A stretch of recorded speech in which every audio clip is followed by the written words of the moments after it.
Hi, good morning. Thank you so much for being here this morning. My name is Mary Kate Sigel.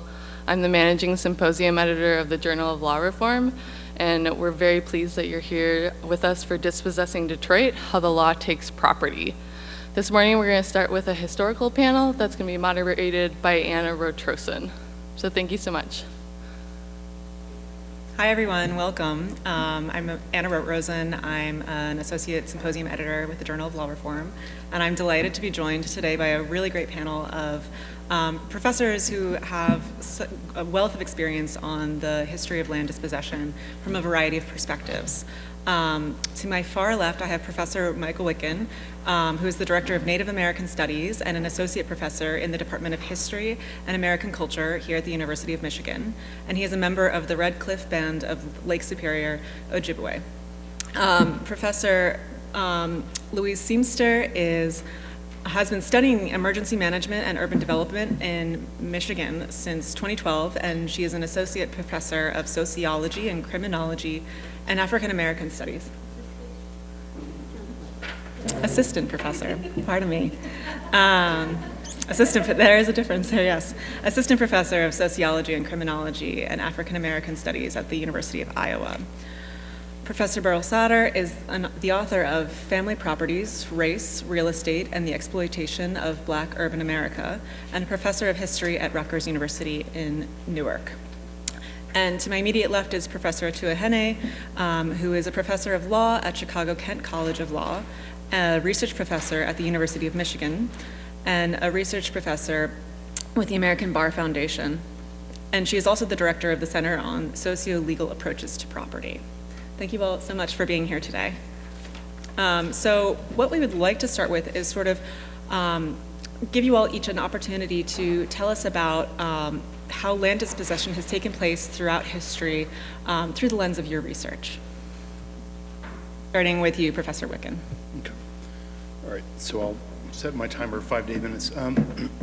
So the map you have here is the Jefferson Hartley Map. This is drawn by Thomas Jefferson, and it really kind of reflects the settler colonial aspirations of the United States. The United States is a settler colonial, ideologically, a settler colonial nation state, and what the map represents is a sort of erasure of Native people that is imagined by settler colonialism, which calls for elimination of the Native. And Jefferson draws this map shortly after the Revolution, the Continental Congress. One of the first committees that's formed is the Committee on Indian Affairs, because in the early Republic they realized that they were essentially in Native North America, and they needed to set an agenda for how they would be interacting with Native people.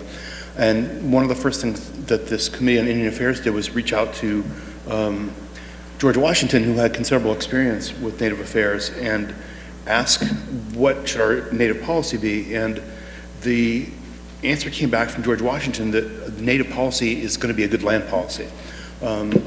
Because if we don't have a good land policy, we're going to be in constant conflict with Native peoples, and that is too costly. We won't be able to afford it. And also because we need desperately to start selling land to make up for the debts that we have incurred through the Revolution. And so the next thing that they do is they form a land a congressional committee to formulate land policy. They come up with a land policy in 1784, and then revise it again in 1787 with the Northwest Ordinance.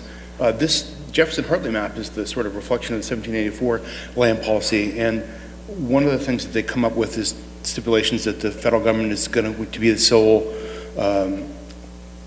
institution that can extinguish Native title to land and shift Native titled land into public domain, the sole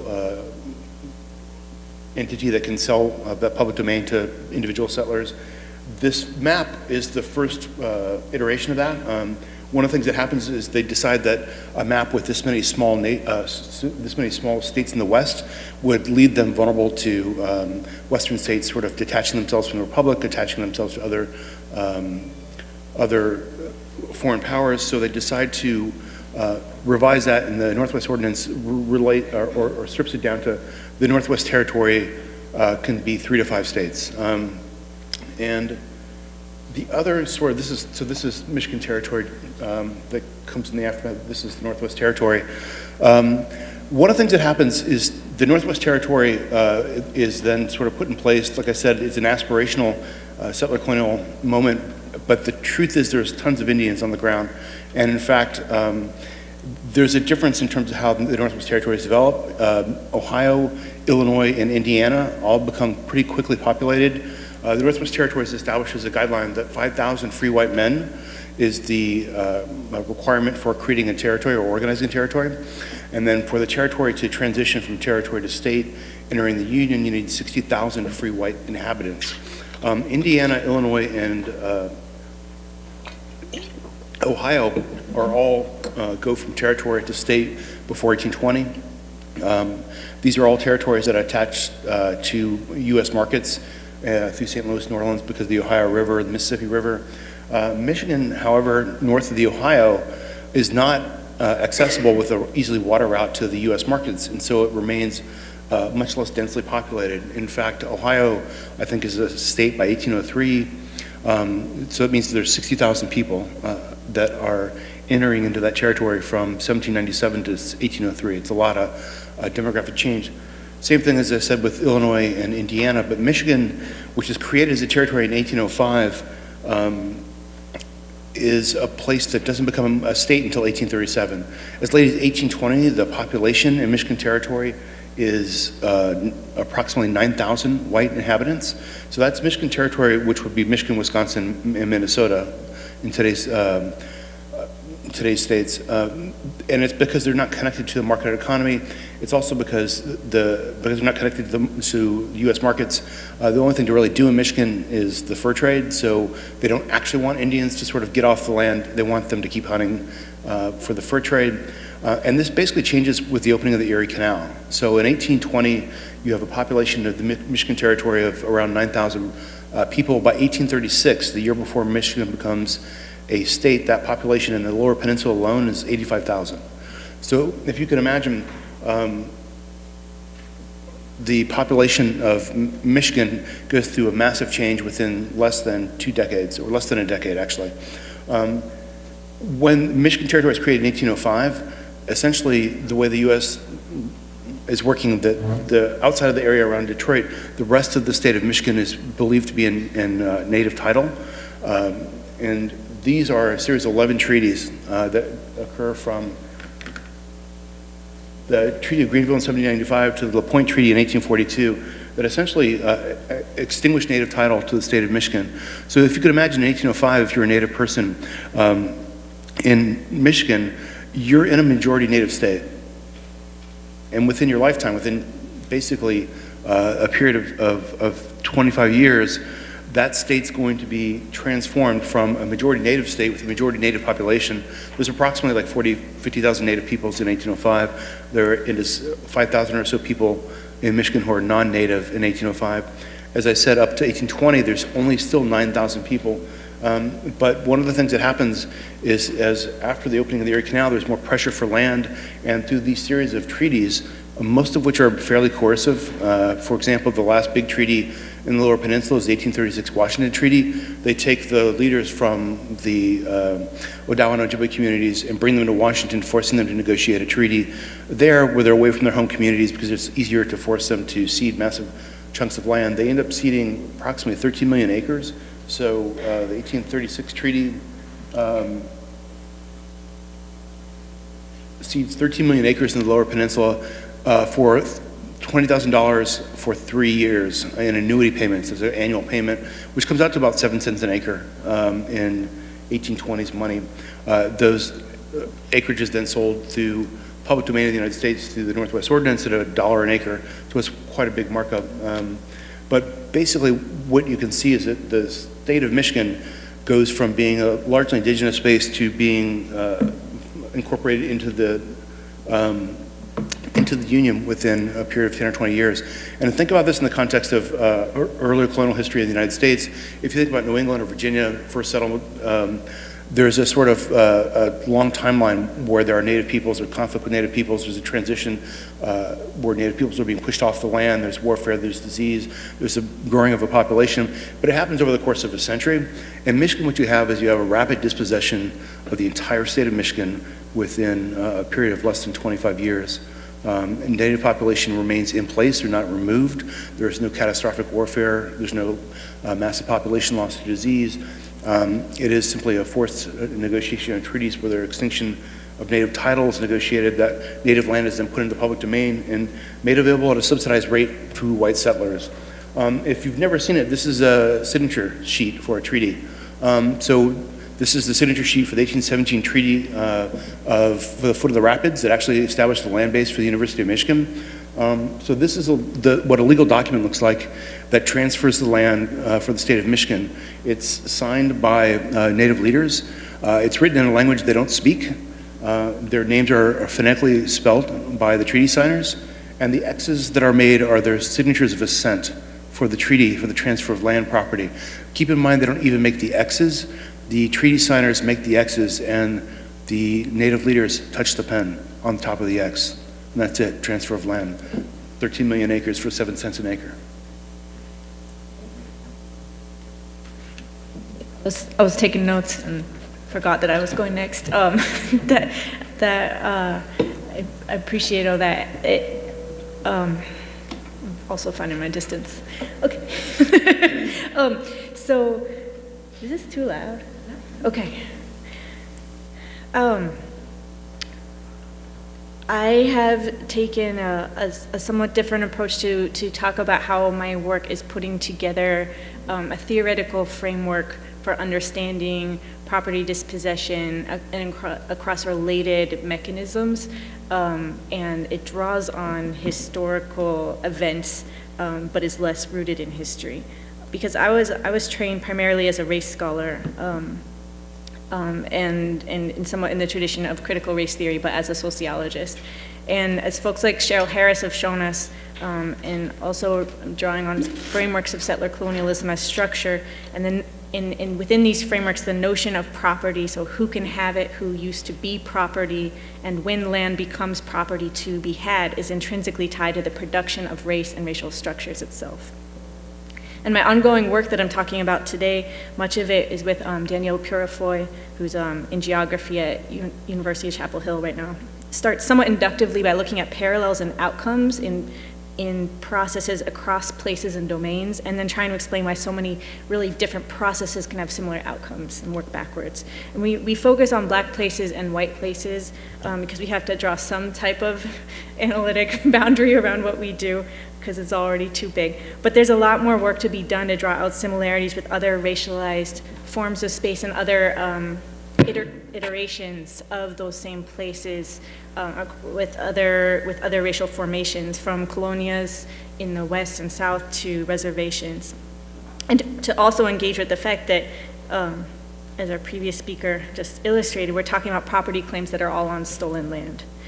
So for instance, starting by looking at the municipal level, how can the process of defensive incorporation work in an opposite way from the dynamics of municipal secession or the process of municipal underbounding, and yet they're producing maps that may look very different in terms of the shapes that are formed, but produce the same functional result. And what these dynamics share is the production of racially differentiated space, and not just differentiated in terms of who lives where, but what the resources are in those places, what the places look like, what can be built there, and how easily a place can develop. And maybe it's helpful to think about political gerrymandering here, because gerrymandering can work. We lay it out. It can work by either diluting or concentrating black or minority votes. But we recognize both processes as gerrymandering because they produce the same results. And I'm suggesting we adopt that same flexibility more systematically, thinking about other processes that organize the racial distribution of resources across space. So we look at what the outcome is rather than trying to always differentiate, well, this is that phenomenon, this is that term, we can't conflate it, that I think there is something analytically useful to saying, if it produces the same outcome, maybe we can talk about them together. So when you do look comprehensively across at race and property across different domains and levels, a common thread is that black ownership of land is always seen as temporary. And then taking that up as the focus, you see how truly manifold these processes often are to separate black people and land, and to give white people land, again, as we just saw, to allow white people to take it or to legitimate their having taken it. And moreover, when Black people have possession of land, they often must spend years and decades fighting not to lose the land, to have the same right to develop their land, to have basic services that are simply taken for granted in white communities. So I do most of my research in Michigan, but with Danielle, I've been studying a Black town outside Houston, Texas called Tamina, and it was founded decades before the Civil War, and it predated white development in that area by 100 years. And Tamina has been fighting the suburban communities that showed up 50 years ago for 20 years to create its own water and sewer system, but it's been blocked systematically by those communities. The act of dispossession is a helpful frame because it has the promise to bring back into the picture what's usually outside of it, which is somebody doing something to take something from somebody. A lot of the ways that we talk about things as academics kind of removes actions and verbs from the picture, and you just, oh, whoa, this thing just happened, or we have this state of being called blight, as if it's not an active process, as if there's not people involved doing things. And I think dispossession has good promise as one of the words that can bring people and actors back into the picture. And it also helps us put pieces of the puzzle together. So there's been a critique of some studies of Detroit that the issue of foreclosure and mass displacement has been treated separately from studies of gentrification, as if these are not connected processes. And in trying to make sense of all that, Danielle and I have developed a framework that we have 2 papers in process that are under review, explaining divergent outcomes in Black and white spaces as what we call creative extraction. And we're drawing simultaneously on my work in Michigan and her work on Black towns in the South, and then our case study together to look at common experiences in Black places surrounded by white political structures.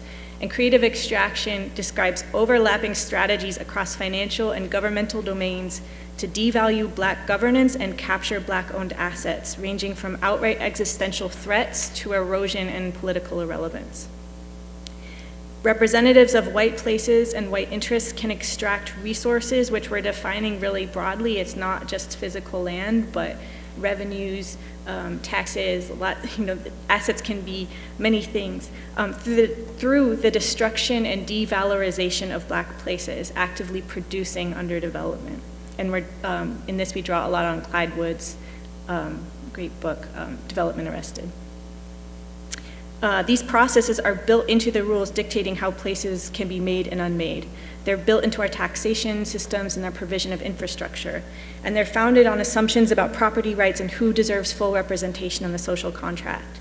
In this, we draw on Charles Mills, the philosopher's crucial book, The Racial Contract, and showing how the racial contract helps explain how you can achieve parallel outcomes with disparate laws, how you can have different states with different rules about how you build water infrastructure, and sometimes they're completely opposite, and yet you can end up with Black communities not being able to build infrastructure that they need for basic sanitation systems.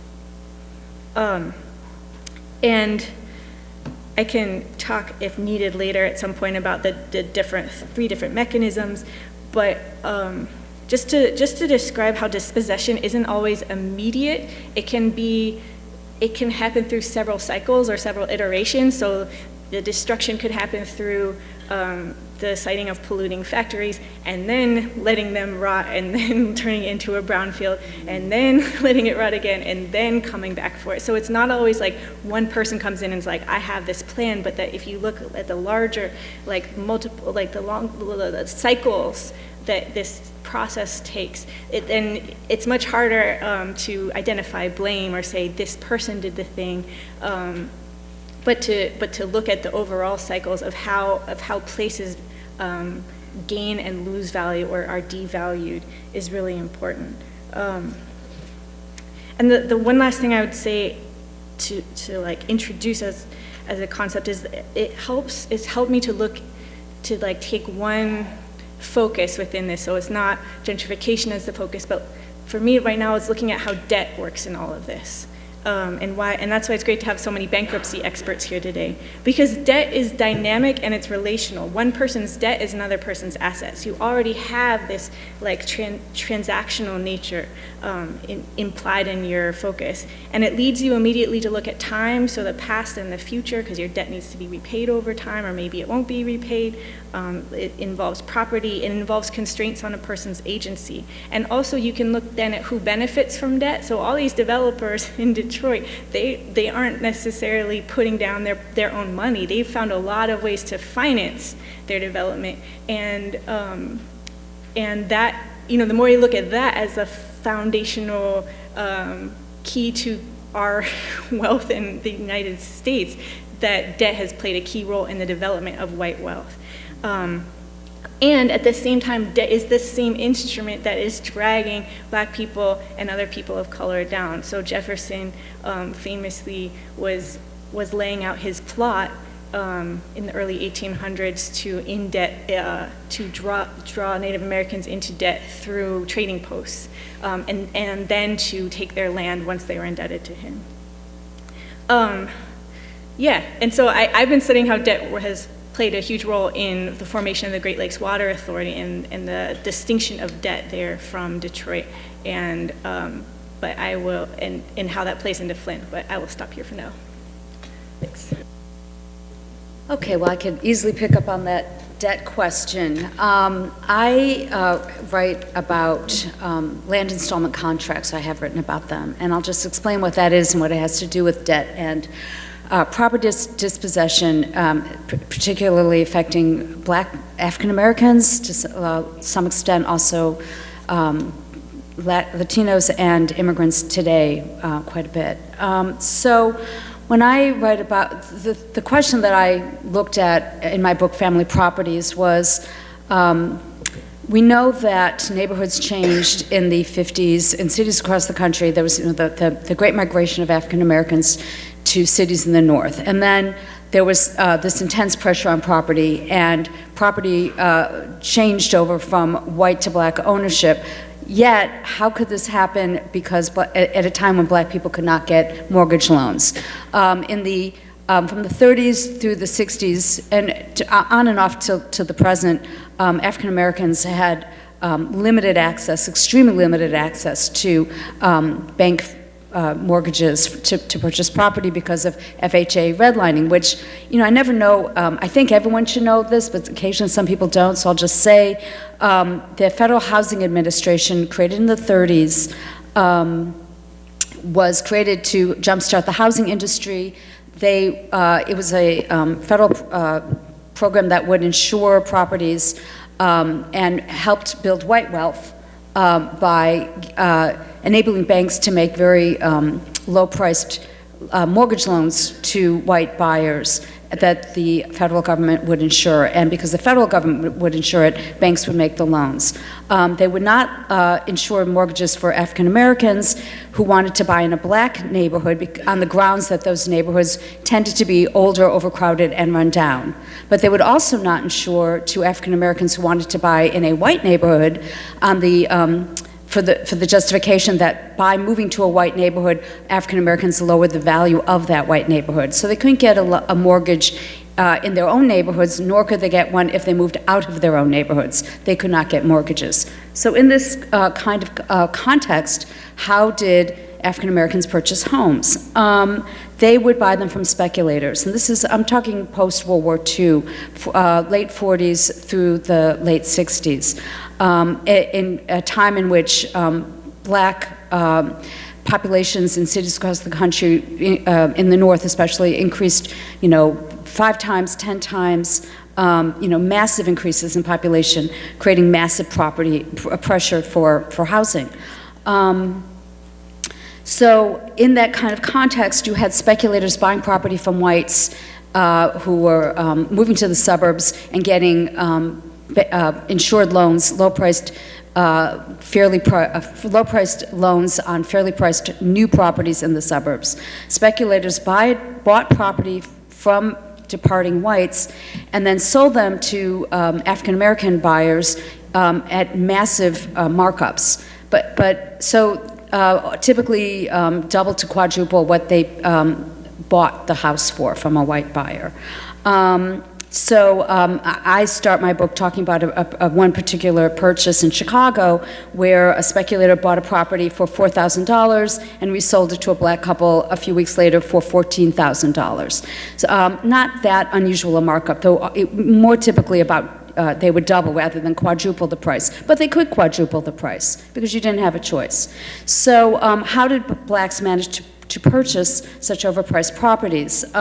They bought them on contract. That was the slang for through land installment contracts. What that meant, it's a form of property purchase where when you buy on contract or on an installment plan, essentially, the buyer makes a down payment just like for a mortgage. They make monthly payments thereafter. They are responsible for taxes, insurance, maintenance, and interest, but they don't get title to the property until the last payment has been made. So until you've paid it off in full, you don't have ownership. The seller still has ownership. If you miss even one payment, you can be evicted, and the seller can keep the property and sell it again and again and again. So speculators in Chicago, where I did my research, and in any state where the laws were favoring the seller of the person who sold on contract rather than the person who bought, and that is many states. In all such places, it was quite easy to sell somebody an overpriced property, jack up extra costs through things like code violations. In Chicago, it cost $200 a day if you were fined for a code violation, and it was easy to find a code violation, and you could talk to your local inspector and just have them go to a house and write up some violations and throw the person out for not being able to fix them and then resell the property. This was a way to sell properties in a mass level, then throw people out and sell it again. And the goal of the people who sold on contract was to ensnare the buyer in the highest possible debt, and then you would sell that debt to a middle-class investor, a professional person investor. Say you buy property for $5,000, sell it for $15,000. You get a big down payment. You get payments for a while. Then the person misses a payment. You throw them out, or they make the payment and you sell your contract now worth $15,000 to an investor for $10,000. You've still only put in $5,000, so you've still doubled your investment, and now a new person has that property and can continue to collect the payments. So this happened a lot. In Chicago, my father worked on this, and I wrote about him. He estimated that 85% of the properties sold to black Chicagoans were sold on contract, and that the properties were, that the markups from contract sales were extracting $1 million a day from African Americans in Chicago. That would be about $7.8 million a day today.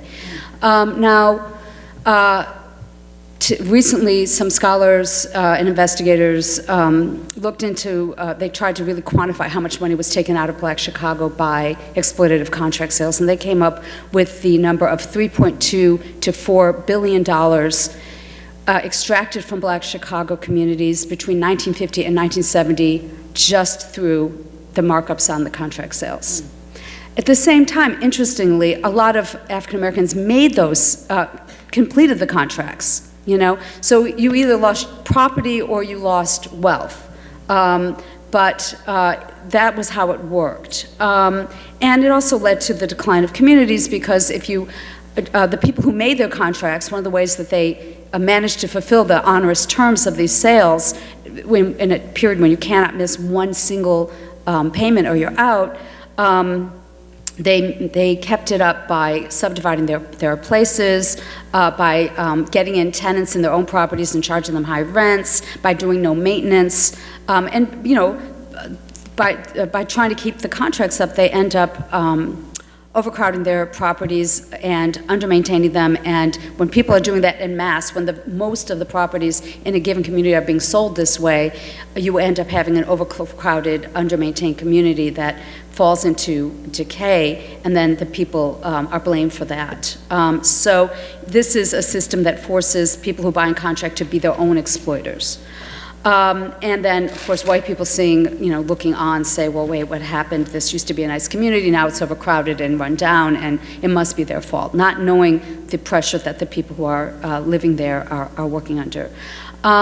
There's a long trajectory after that. The contract selling died down in the 70s in favor of a new form of property dispossession that was fomented again by federal policy, in this case, the Fha Hud Scandal, which was a mortgage insurance policy that was created in 1968 to help, quote-unquote, riot-prone areas. This was called Section 223E of an FHA HUD program called Section 223E. This new type of law encouraged mortgage companies to loan in, again, riot-prone areas by offering 100% guarantee on such loans. And speculators then exploited that by buying slum properties and then bribing someone to say that the property was worth, say, 4 times what they paid for it. Buy a house for $5,000, get an appraiser to say it's worth $20,000, and then sell the property for $20,000 completely insured. And then if the person can't keep up the high payment, throw them out and get full reimbursement from the federal government. FHA guaranteed loans in the 70s were given on substandard buildings that lacked heat, plumbing, things like that. They ended up creating havoc throughout the country, but here in Detroit in particular, approximately $500 million in FHA insurance was paid out. That's about $3 billion today on these properties, which ended up destroying about 25,000 properties at a time when, by the mid-70s. In contrast, the uprising of '67 damaged 2,500 properties. Now, there's just a trajectory going through. Very similar kind of property schemes end up extracting wealth and property and destroying the possibility of property ownership through the subprime crisis, and now land contracts are back in Detroit, and I could talk about that later. But this is just another example of, I think I spoke a little bit quickly, and I might not have explained it as well as I could have, but these are just, because the federal policies set up situations where it's extremely easy to take advantage of a need for housing and turn that need for housing into a process of wealth extraction and property dispossession. That's really the moral of the story. So I'm happy to talk about the details of how that works when we have a discussion. Good morning, everybody. Let's see. Good morning, everybody. Okay, we're gonna do this again, okay? Y'all got to wake up. Good morning, everybody. Fantastic. All right, so in my first book, I created a concept called a dignity taking. And that's the idea that in some instances, if I take something from you, the point is, at the moment, what I'm supposed to do is give that thing back, or if the thing is no longer available, get compensation for that thing. But there are other instances where I take something from you as part of a larger strategy of dehumanization and infantilization. In those instances, just giving you this thing back is not enough because I've robbed you of more than just your property, but also your dignity. And I call that a dignity taking. And the larger argument in the book is to say, when this larger thing called a dignity taking has occurred, mere reparations is not enough, right? Just giving you compensation for this physical thing is not enough. What's required is a more robust remedy that I call dignity restoration. And that's the process of giving you something back, but within a larger context of embracing your humanity and restoring your agency, allowing you to be in the driver's seat, determining how it is that you are made whole. So these ideas of dignity takings and dignity restoration have happened throughout history, and there's over 30 different scholars who have written about these concepts. So Dirk Hartog, who's a historian at Princeton, has written about coverture, which is a doctrine in early America where women were not allowed to own property. He has written about this as whether this is a dignity taking or not. Carol Rose, who's a legal historian at Yale, has written about racially restrictive covenants, exploring whether they are dignity takings. Justin Richland, who's an anthropologist at the University of Chicago, has looked at the Hopi people and looked at the dignity takings that have occurred there, not just way back when, but the repeated, iterative takings that they have experienced. The case studies have included takings from Jews after World War II, the Tulsa race riots. I can go on and on. So the point is, these types of dignity takings have occurred throughout time, throughout history, and throughout geographic spaces. And so what I want to propose today is that the property tax foreclosure crisis currently happening in Detroit is a dignity taking. What's going on in Detroit? Well, what's going on in Detroit is 1 in 4 properties has been subject to property tax foreclosure. 1 in 4.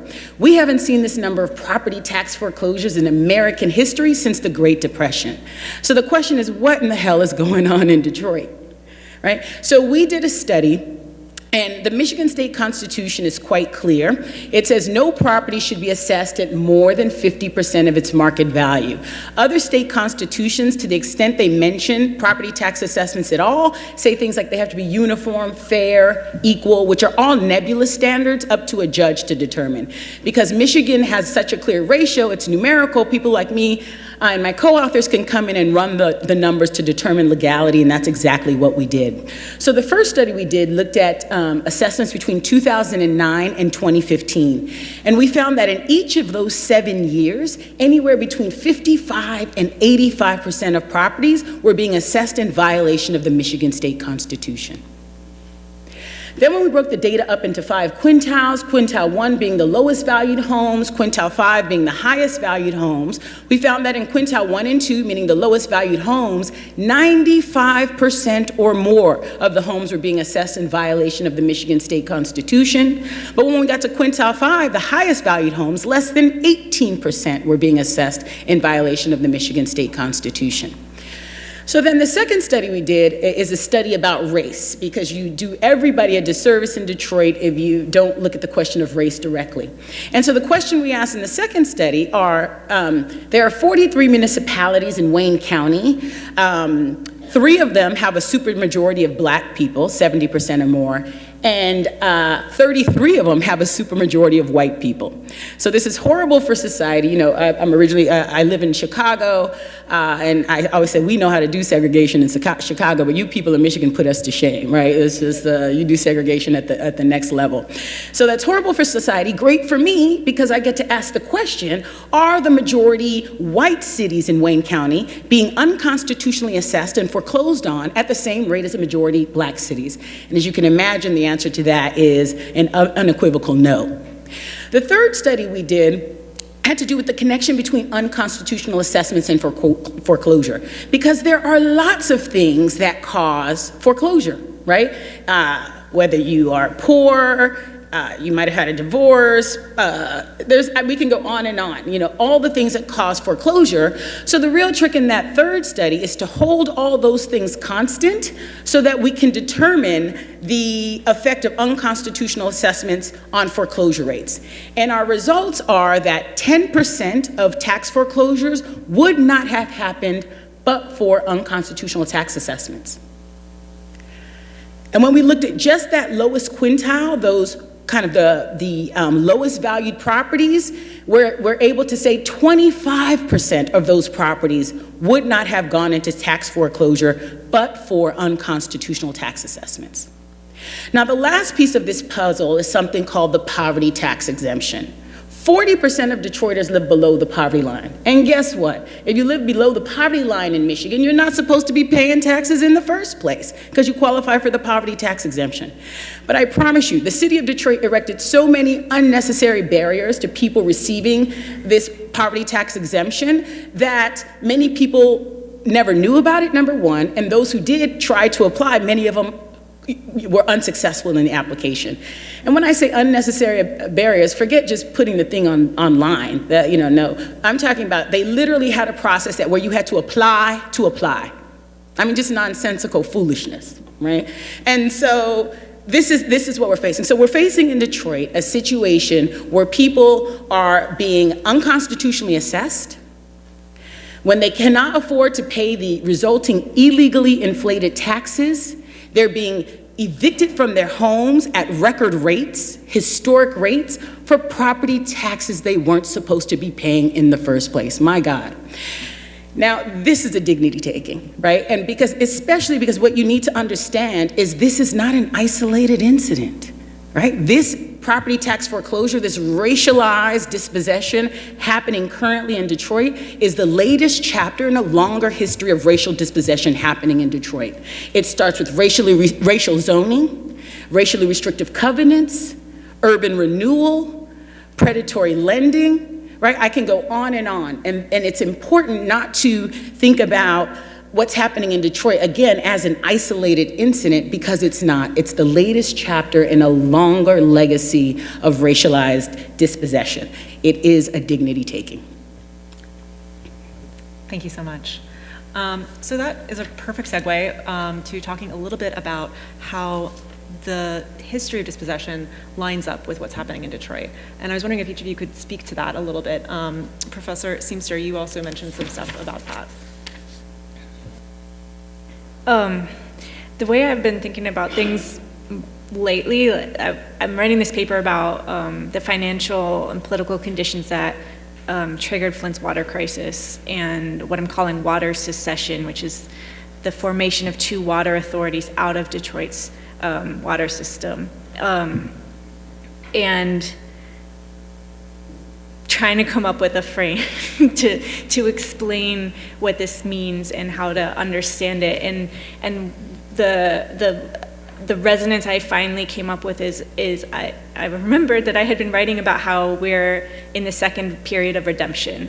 So if in the first period of Reconstruction, in which there was a period of at least a couple decades in which freed people were getting land, they were building institutions, they were making it into state legislatures, they were taking over city councils, and then a period of redemption where white folks were like, never mind, we're going to take it all back. But if you look at the enumeration of the ways in which this was all taken back, you see the confluence of a couple key things, which was you've got the extrajudicial violence and the coming, the actual literal coup in Wilmington, North Carolina, where they just took back the city council.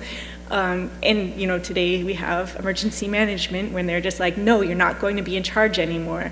I've found in my study of emergency management, as I started to look into this more and more, emergency management wasn't just the takeover of cities with high Black populations, but particularly the takeover of cities with a long history of Black governance. So like the first cities that got Black mayors, those are the ones that got taken over. So we have that. Then you've got the different scales at which property was taken back, whether through theft or just you shouldn't have the right to have this land, or various technical mechanisms to get the land, or political rearrangements to get the land, and so I have been trying to work more at this, not at how the governance, the opposition to Black governance, and having Black people in political power came alongside the taking of Black assets at different levels, from the level of the parcel to institutions and whole cities. And I think there's something that we need to understand about it. We just went through a period of Reconstruction. If the Manning Marable's book, The Second Reconstruction, is about the Civil Rights Movement. And so what has happened in the period since, in this retrenchment of saying, okay, we have opposition of Black municipal power, we have the retrenchment of power into these county and state levels, and then this the more you see this actual bitter anger in Michigan against those same cities where people did have agency and power, and the targeting, which is why Professor Atuahene's work on dignity takings is rocking my world right now, because it is vengeance.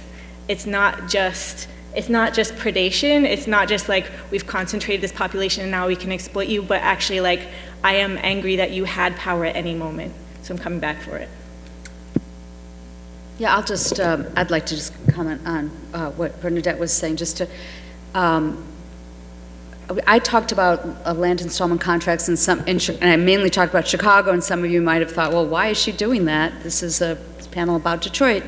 Well, right now there's been a massive resurgence of land installment contracts in Detroit, and it's directly related to now we have a place where 25% of the properties are in foreclosure. So what's happening right now in Detroit is that groups are buying up massive numbers of these foreclosed properties and selling them on contracts. So in other parts of the country, land installment contracts have made a comeback across the country right now. One of the biggest players, now it's hedge fund groups that are buying up, thousands of properties and selling them at massive markups, like five to six times what they paid on contract. They're selling places that are essentially shells. I mean, there's no heating, the plumbing's busted, the roof isn't working, and they're selling it to desperate people who can't. Who couldn't get, it's not that they're not necessarily credit worthy, but that the houses are, even if they're marked up 5 times, if you buy property for, as United Housing Coalition says, here people are buying properties at auction for $5,000 or less, selling them for $30,000. You can't get a mortgage for $30,000 to buy a house. Even if the house is worth $10,000, you can't get a mortgage for that, but you can get a land installment contract. So in other parts of the country, investors are buying the properties we're buying in bulk from Fannie Mae, right from the government, which had huge, tens of thousands of properties that they had, that they were left with when people foreclosed. Here, it's all working through the foreclosure process, and it's really once again extracting wealth and also destroying the property itself, the buildings themselves, which connects back to what you're saying about the many different ways in which areas are so run down that they could then be plowed over and redeveloped at great profit. So this is just a mechanism, but it's just a particularly vicious mechanism because it takes advantage of people's hopes and people's needs for the most basic thing, which is a roof over their head, and extracts the wealth, then takes back the property, then destroys the building itself, and then leaves a path for the kind of massive redevelopment at profit to outsiders that others have discussed. Professor Witgen, do you have anything to add to that? Do you have anything to add to how similarities you've seen from your research and what's happening in Detroit? Just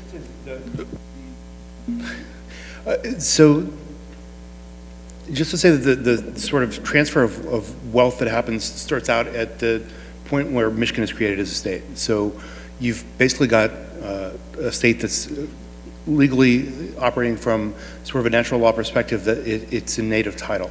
And a bunch of cases, Johnson v. McIntosh, Cherokee Nation v. Georgia, Worcester v. Georgia, established sort of a doctrine of discovery as a way of providing a legal basis for the federal government to come in later and transfer or take native title to land with the extinction of title and transfer it to a public domain. So when you have the creation of the Northwest Ordinance, you've got a process where you're basically through treaty processes extinguishing native title, transferring it to the public domain, and then making it available to white property owners through the Northwest Ordinance, which restricts property ownership to white free inhabitants and moving in to the Northwest Territories.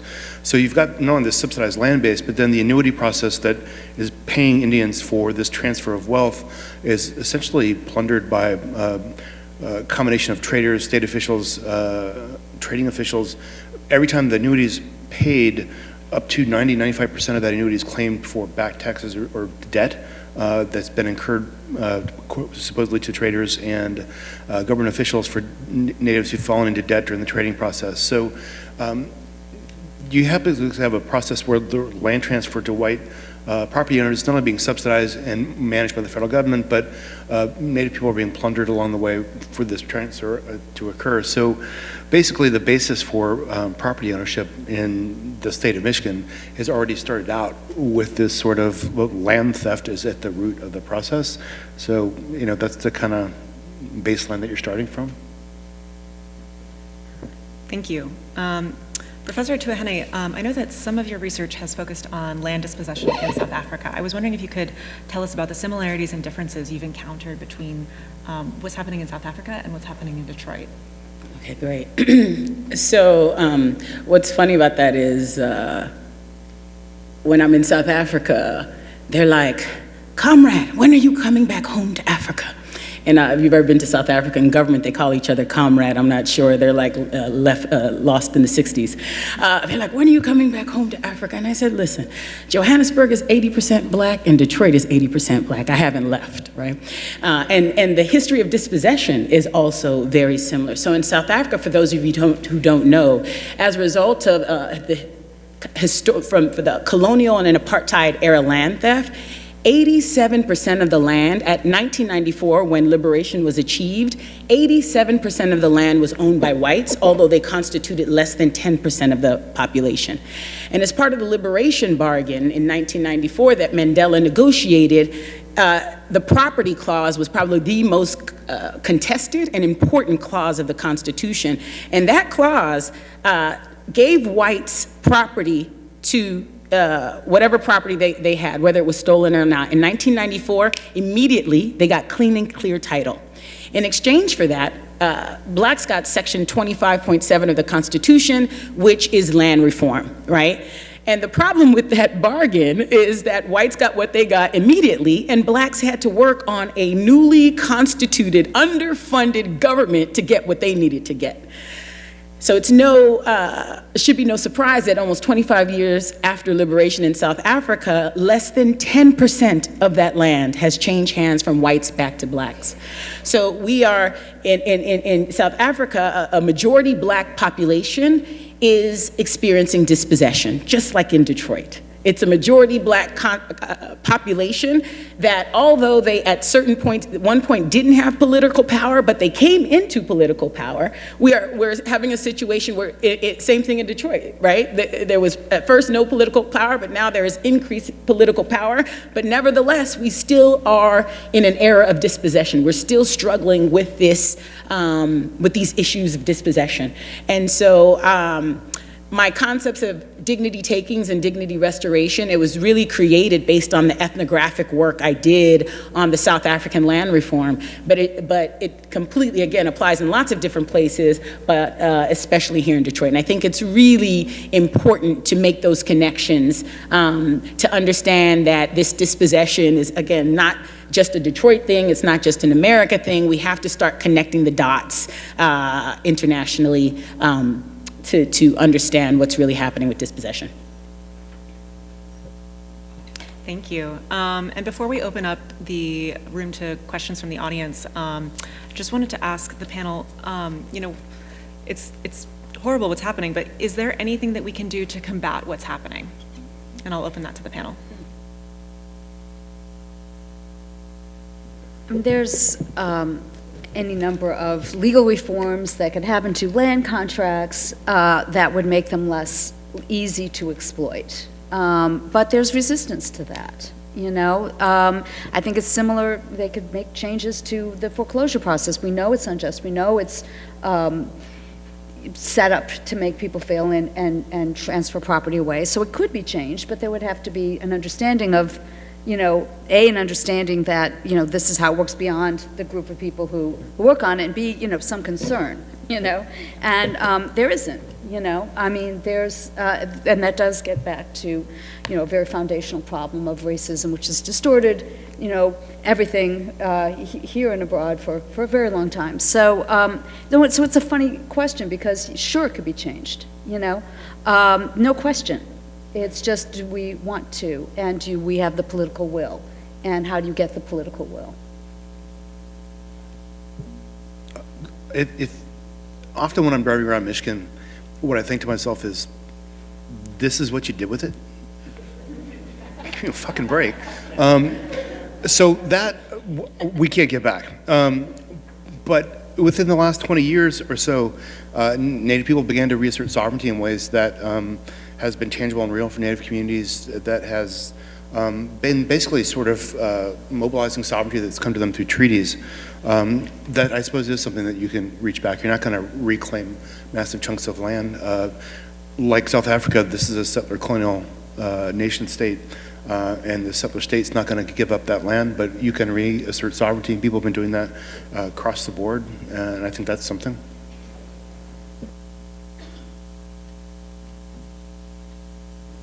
I've been trying to figure out the framework to figure out how to articulate the problem so that we can reassess what the solutions are, because the reforms get woven into the extraction process. And so I think we need to move forward to a different mode of conceptualizing how we would fix it.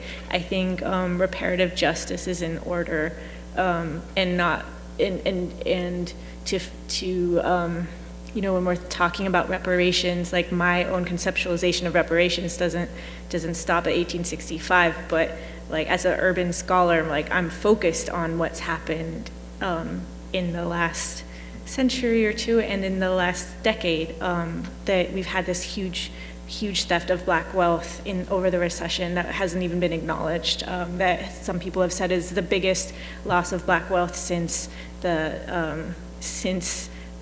redemption. And so, we, you know, I encourage us to think big in how we're conceptualizing this, because we can't, when we're talking about what we might give back to people as compensation, I think we need to reconceptualize who's the we in that room and making the decisions, because it's never going to be more than a pittance if the same people are making those decisions. All right, so before I went to law school, I was a community organizer in South Central LA, so it's going to be no surprise that I think the answer is organizing. Because it's important to say this to a room full of law students and lawyers, you know, law is not the answer, right? Mike Steinberg is going to talk about later the Morningside case, right? Law, even when you have a win, that's not going to fully solve the problem. Right? Law is one tool in a larger toolkit, and so the real answer is community organizing. And on that note, we in Detroit have a coalition called the Coalition to End Unconstitutional Tax Foreclosures. It's a coalition of 12 different grassroots organizations in Detroit fighting to stop the property tax foreclosure crisis. And we have 3 objectives. Number 1 is to stop these unconstitutional tax assessments. And to do that, we are, well, I'm not going to go to the strategies, but the second one is to provide compensation for people who were unconstitutionally assessed and then foreclosed upon. You can't just illegally take people's home and talk about some oops, right? There is no oops. We need compensation. That's our second goal. And the third and final goal of the coalition is to stop these illegal foreclosures, because they are still foreclosing on people as we speak, even though the evidence is really unequivocal about these unconstitutional tax assessments. So those are the 3 goals of the coalition. And I really do believe that the solution to wherever you experience this dispossession, community organizing, where we use all the tools, and law is one of the many tools to solve the problem.